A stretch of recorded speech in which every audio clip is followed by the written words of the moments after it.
All right, friends. Hey, it is Dr. Scalise. Today's date is June 14th, 2022. Revisiting a opinion of Plato, a mythology that he created. It's called the myth of It comes out of his Republic. And it asks the question, it generates the question, and the philosophical reflection on, hey, does justice make hell or Hades necessary? A question for Plato to the unchurched crowd. And of course, the question is for the unchurched crowd because the way that Plato is going to handle the problem of justice is going to be very different than, say, the way that Westerners or Christians or those born out of the Judeo-Christian background would handle it.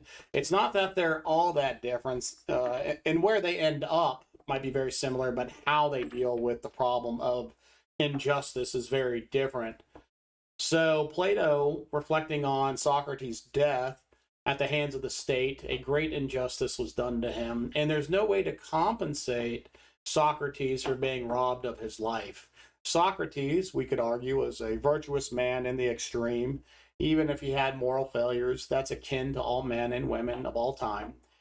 That his desire for the state and philosophers to work together and to construct a republic and free exchange of thought, etc., teaching young people, all these things would point to some measure of excellence, someone that you would want to be in your community one way or another.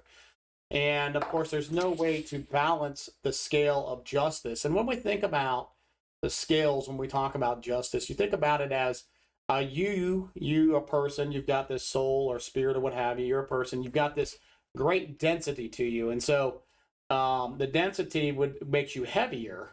And so whenever something is robbed from you, taken from you, you become lighter, you become diminished, and so you're not as dense. So whenever great evils are done to you, you tend to think of your being, who you are, your person, becoming less weighty, and so your density is going to go make the scale on your side. Here you are, the person. It's becoming lighter and lighter and lighter. And the evil done to you is becoming denser and denser and denser. So restitution would be the way to restore that back to balance. It's a way to try to reconstruct the density of the person, to bring that justice back to that person and reestablish or repersonify or reconstitute that person, give them a means of being recreated in some sense. And so obviously we're delving into some really complex ideas here, but at the beginning and end of the day, keep it real simple. When something is taken from you, it's an injustice, and to restore that, something has to be returned to your person, period. So when your life is robbed of you for unjust reasons, because, say, politicians or what have you don't want you to live, then the thing of maximum value in some sense, it's not really, at least not from the Western tradition, but if you're dealing with this question of is there afterlife and, does justice make hell necessary, you look at it and you say, hey, so Socrates lost his life, and there is no restitution for that because he is no more. If there is nothingness after death, if you cease to exist. And remember, Plato coming from a pagan worldview, a lot of people don't know this, but Aristotle and Plato could as readily talk about philosophical notions of the good, the beautiful, the true, these kind of like abstract ideas that philosophers kick around, as they can readily speak about the gods. And of course, you have to handle that in its context. And like, for instance, in Aristotle's Neo-Magian Ethics, he can run back and forth between talking about God and the singular as kind of this unmoved mover, this supreme being, and then little g gods when he almost has this idea of pantheon in the background. So very interesting to see the gods of the philosophers, of the ancient Greek philosophers. So, but again, the question of Socrates, his life has been taken from him unjustly. There is no way to establish restitution because he's dead and he is no more, right? And just to deal with Hades and hell. So Hades, friends, is very different probably than the Western or Christian tradition of hell. The Judeo-Christian notion of hell is pretty extreme. So Hades in traditional Greek thought is more like a shadowy realm of a great deal of unknowns. It tends to be quite inanimate. It's unexciting. It's boring. And more than that, there is a level of torture, right? But it isn't that the entirety of its existence, or the realm of Hades is devoted to this notion of supreme torture, like the Christian idea, the Judeo-Christian idea of hell.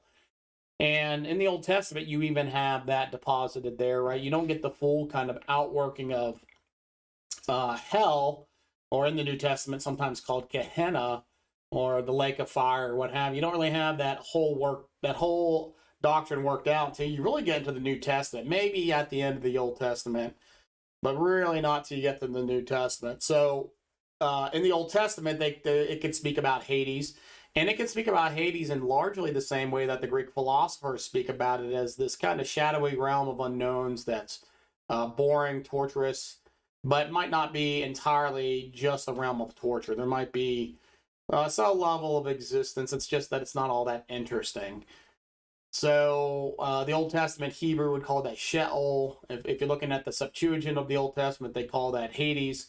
And obviously, we're interested not on the Western Judeo-Christian idea. We're asking this question with Plato. So Plato comes up with this myth of who's tasked with returning to the realm of the living and telling them what awaits in the afterlife: punishment for evil doing, rewards for those who have done a net good, I suppose, in their life.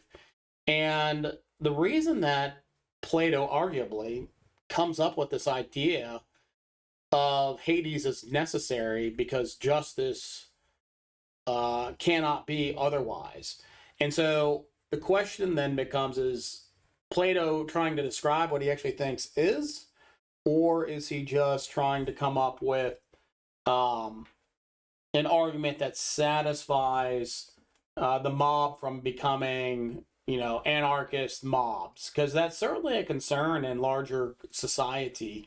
If people have a profound conviction that there is nothing after this world, if you believe that, then the inference would be that you need to accomplish whatever it is that you want to accomplish. You need to accumulate whatever pleasures you want to enjoy, and you need to do it now. You can't wait, and you need to accept the fact a intractable, that means it's unsolvable, an intractable problem of evil, which is that justice is not. Justice is a myth. In the article I wrote, I give the example of a judge who condemned Ariel Castro. He was a awful sex predator who captured women, 3 women, and basically made them sex slaves, treated them like beasts that were useful for nothing other than satisfying his sexual pleasures. He literally treated them like animals for a decade, right in a house in the middle of a relatively poor area in Cleveland, Ohio. And the judge, after this man was caught and these women were freed, the judge gave him the life sentence plus 1,000 years. Ariel Castro went on to commit suicide, I think only 7 months into his imprisonment, meaning that there was absolutely no justice served here. The justice system is impotent, incapable of actually creating restitution, restoring what was diminished in those women. There is no way to restore what was taken to those women. You can't give them back a decade of their lives. You can't give them back their bodies before they were impregnated. You can't give them back the time that they missed with their family and friends. And so there is a absolute, incuperable, unrepairable situation in which the scales of justice will never be balanced for those women. Indeed, the judge thought it would take 1,000 years, and that went on the books, right? That was a legal ruling. Life sentence plus 1,000 years. And Castro served 7 months before he committed suicide. So justice absolutely was not served. And so the whole notion is justice just a myth comes powerfully to the fore. And Plato is asking us to consider this with him. Hades seems to be an absolute demand, given this intractable problem of evil, that evil is, and that injustices do occur, and that some injustices cannot be corrected. There can be no restitution that can make up for what was taken. Your person has been so diminished that there's just no way, no path backwards. And I think most of us in our lives, we reflect on something called the pain of loss, right? There's certain things that you lose across the course of your life, the longer you live, that wear on you. And in many senses, you might say, I don't think this is repairable in me. This seems to be something that is irreparable. And so there's something in my person, who I am, that has been lost. And it's really quite traumatizing. And I don't really know what to do with it. What I do know is that I can agree with Plato, and I can say, man, this notion of Hades seems to me to be an extremely important doctrine if I'm going to maintain that justice matters and isn't some sociological myth that we humans make up and create justice departments around to make us ourselves feel good, as though we're maintaining uh, societal norm or societal balance between evil and good, between justice and injustice, between right and wrong.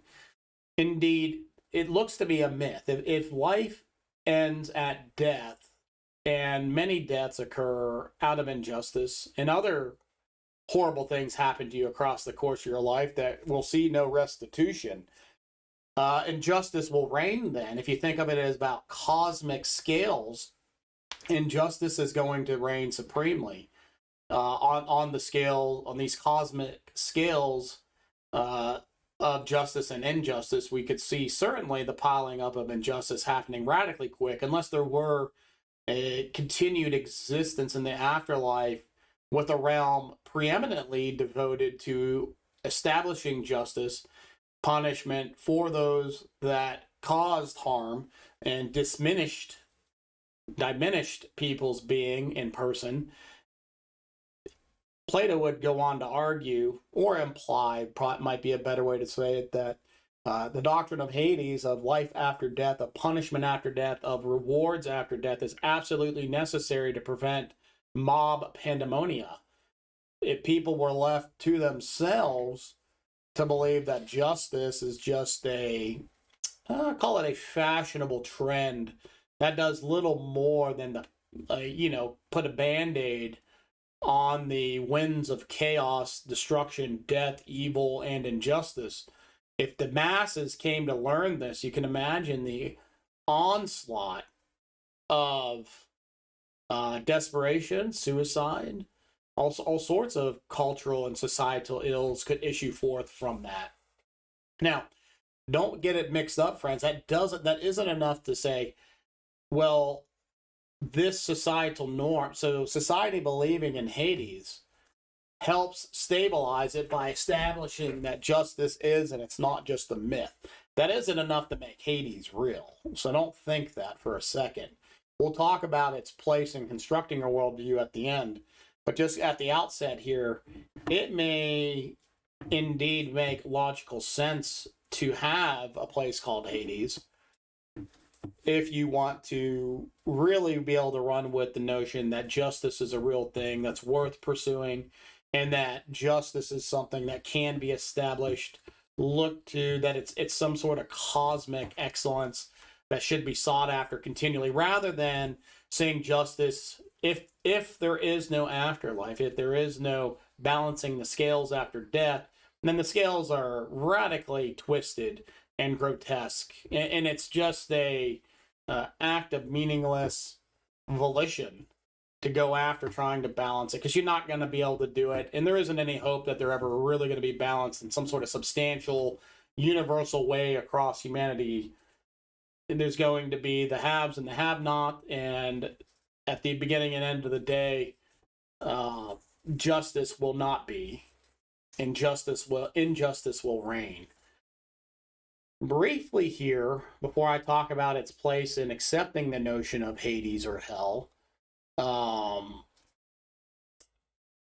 notice the impulse in today's society to speak of karma and instant karma. Say you're watching a YouTube, right? Bullies get met with instant karma. Yeah, they're getting what they had coming.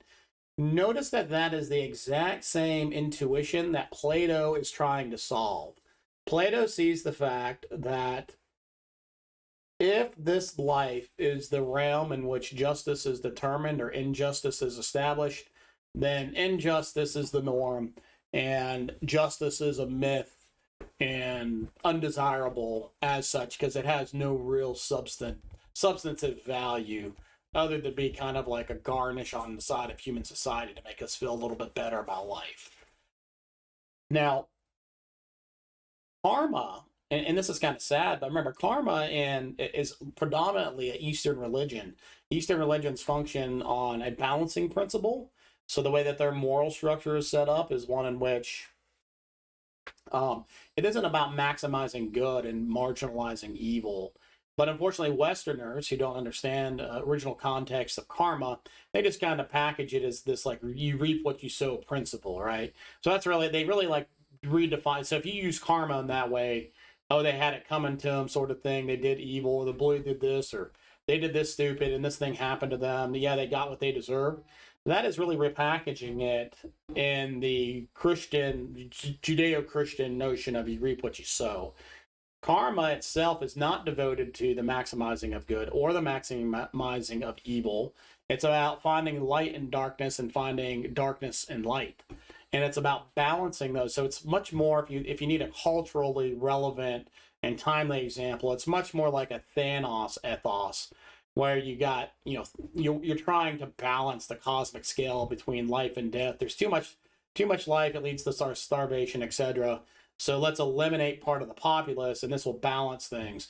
So, for instance, on our planet, let's say that you get to a point where the masses, by and large, are experiencing horrific experiences. Their children are experiencing horrific starvation and famine, and what it produces are just hellish type situations, and it starts becoming pervasive. You start seeing it in a lot of places. Someone might easily argue on the basis of an Eastern religion precedent and this notion of karma. So set karma aside for a second. But on this Eastern religion side of things, someone could easily argue that let's balance the scale between the planet's resources and the populace by killing part of the populace. Let's depopulate part of the planet. That way the resources are sufficient for people to have a plentiful, enjoyable existence. And that's essentially what, what Thanos argues in the Avengers Infinity War. Karma then is about establishing balance between good and evil. It's not about maximizing good, and it's not about maximizing evil. So then when you hear it used in this kind of way, they got what they had coming to them. It's a total misuse of it. So for instance, karma might say, well, you hear it used in this way. Well, if you did good in your last life, and you had it really good, let's say you did good, but you were also a supremely wealthy person who had all these excellent things, you might, in a Eastern religion approach to karma, you might get a diminished existence. Say you're going to be a human that exists in a famine-stricken land. You got not resurrected. You got reincarnated. You got reincarnated into a human body because you were so good in your former life. But because you had it so good, karma, based on this principle of balance, is going to say, well, you had plenty because you were a billionaire in your former life. So in this life, you need to be poverty-stricken. You'll still get to be human. I'm not going to turn you into an animal or what have you in your reincarnation because you were good. But we need to balance the cosmic scales, and because you had plenitude, you now need to experience scarcity and famine. And so you'll live a life as a impoverished, starving person, as a human. So that's how karma would more likely work, packaged within the Eastern religions from whence it came, rather than the Western notion that bastardizes it and turns it into this basically reap what you sow principle. I don't even know why you bother calling it karma. You're really just articulating a Christian doctrine. That's what you're doing there. And it's always funny how many people kind of will take a very what's the word I'm looking for here?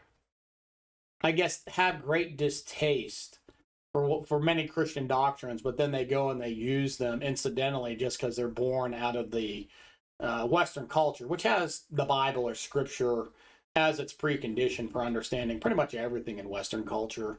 That's not the only major influence and precondition of Western culture, but it is certainly the most formative one, in my opinion.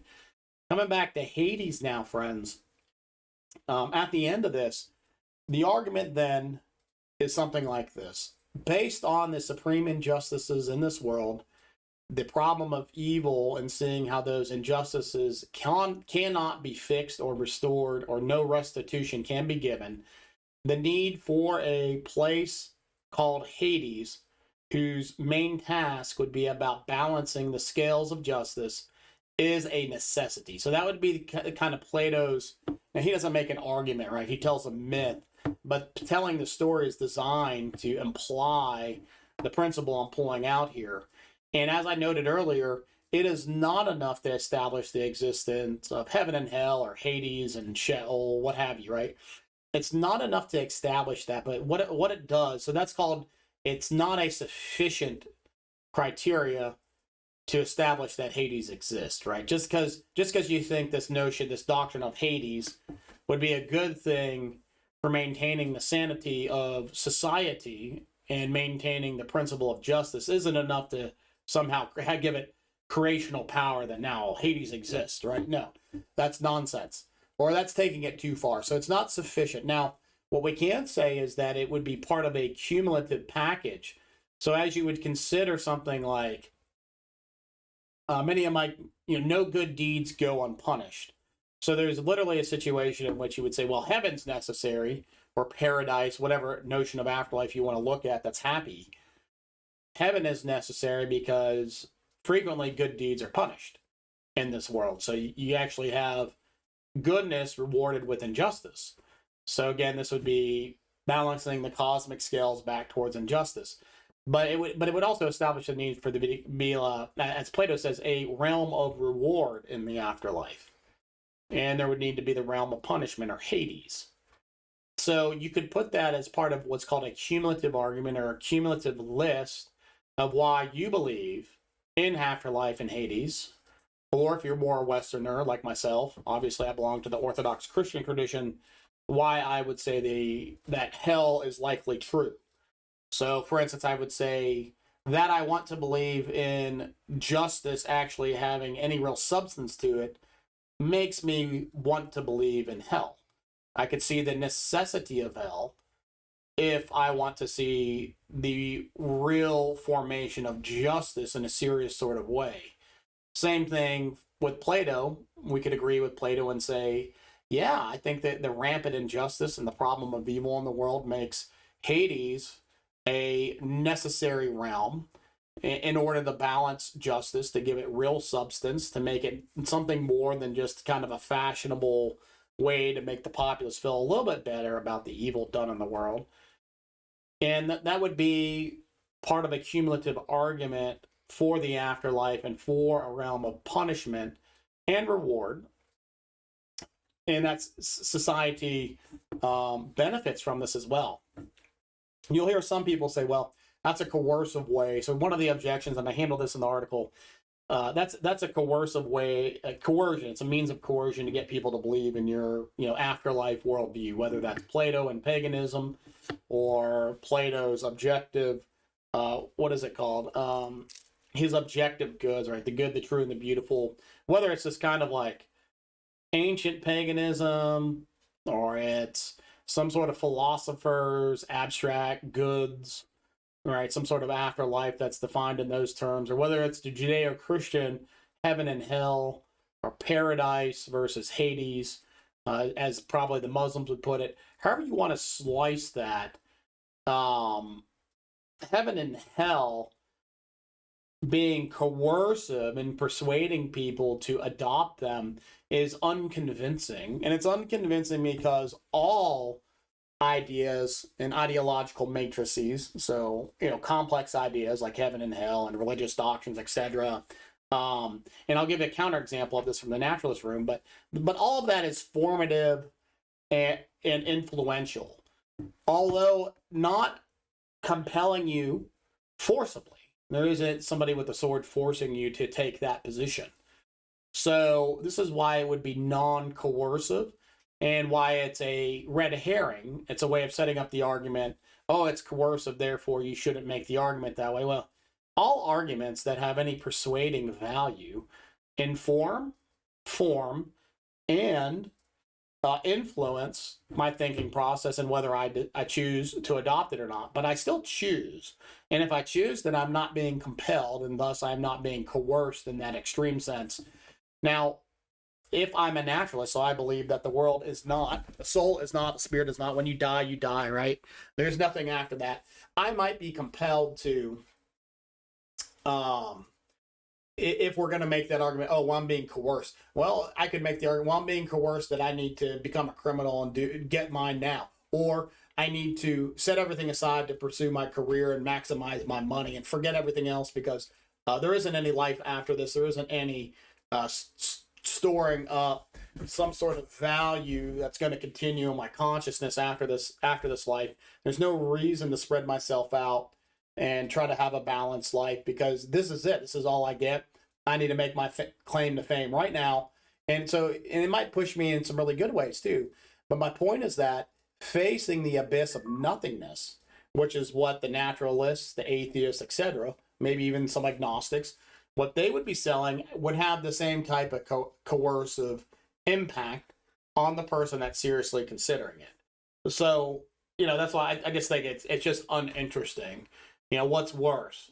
Eternal torture, temporary torture, or nothingness, to cease to be. All possibility for knowledge, beauty, goodness, truth, etc. ceasing. Now, I think the eternal proposition of torture might be worse than ceasing to exist, but for me, it's a bit up in the air. I just love existing too much, maybe is the case. I think existence is awesome. I don't like suffering, obviously.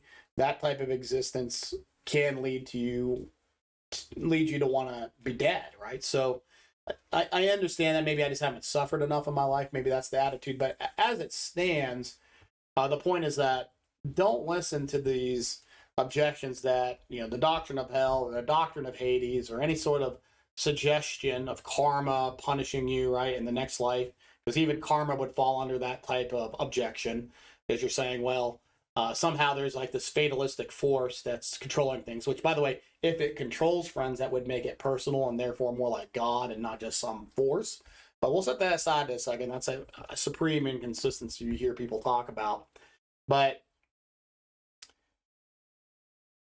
ideas are persuasive, ideas are formative, and ideas are influential. And that doesn't make them coercive in the sense that they compel me opposed to my choice, compel me without me being able to choose. Facing the abyss of what the naturalist would present to me, that's quite the frightening idea. But you can imagine if you thought you're going to hell, you might have a very different view on it. You might say, well, I'm going to accept the naturalist's idea, that the atheist idea that I'm going to cease to be, because that's better than the alternative. Now, that I can't speak for that person, but you could see, so ideas can be impactful, they can be powerful, they can be persuasive, and they can be forcibly influential in the reality they describe, etc. But that doesn't make them coercive in the sense that you're compelled apart from your choice. And I think that's a misnomer. So you hear people kind of object to certain doctrines because they just think this is, oh, how dare you try to persuade me through fear or what have you. Well, I mean, there's all sorts of ideas that persuade through fear. And I'm not saying that's ideal. I mean, at the beginning and end of the day, the question would be, is it true? The fact that it may cause fear is neither here nor there in terms of its truth value. If it were true and it caused fear, then me knowing about it and then making a decision based on its truthfulness and its fear factor would be to act in wisdom. It wouldn't be for me to be foolish. If the atheist is right and we cease to be, that's a very fearful proposition that might drive me to really, maybe I forget about my family. Maybe you're addicted to sex and you just want to go out and have sex with as many people as possible. And if you're some sicko man, you think, I want to have as many kids as possible with as many women as possible, etc. Those type of ideas. Maybe it drives you to maximizing money no matter what it costs you. I'm not saying illegally, but you set aside your family relationships, you treat your wife like crap. Maybe you never see your kids.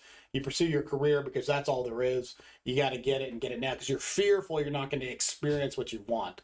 So you're still acting out of fear with the proposition of the abyss, nothingness, the abyss of nothingness waiting for you. So I've always found that to be a little bit disingenuous. As though, because all I'm doing is I'm just imagining all the different ideas that imply fear, and their value comes in whether they're truthful or not. And of course, there's a lot of ways to go after that to try to figure that out. But just because it might use fear, imply fear, it wouldn't make it more or less true. You might find the person using it to be grotesque because they're really trying to wield fear over you to get you to think like they do. But at the beginning end of the day, you would still be able to use your cognitive faculties, at least in this situation I'm imagining, and determine whether it's true or not, and then make your own decision about the truth value of ceasing to exist, or about the truth value that Hades is, or the truth value of hell exists. And then you make your own decisions about that. So friends, this has been a question for the unchurched. What do you guys think? Leave me a comment if you want, either here or on any of my platforms. Leave a comment. Is Plato right? Was Plato right in creating, was the instinct that justice needs to be established and people need to believe in justice, and so hell or Hades is a necessity? People need to believe in this as a necessity for a functioning and normal society. Was Plato right for recommending that? Are we doing the same thing when we use karma? We use this idea of instant karma, right? Bully gets what he deserves.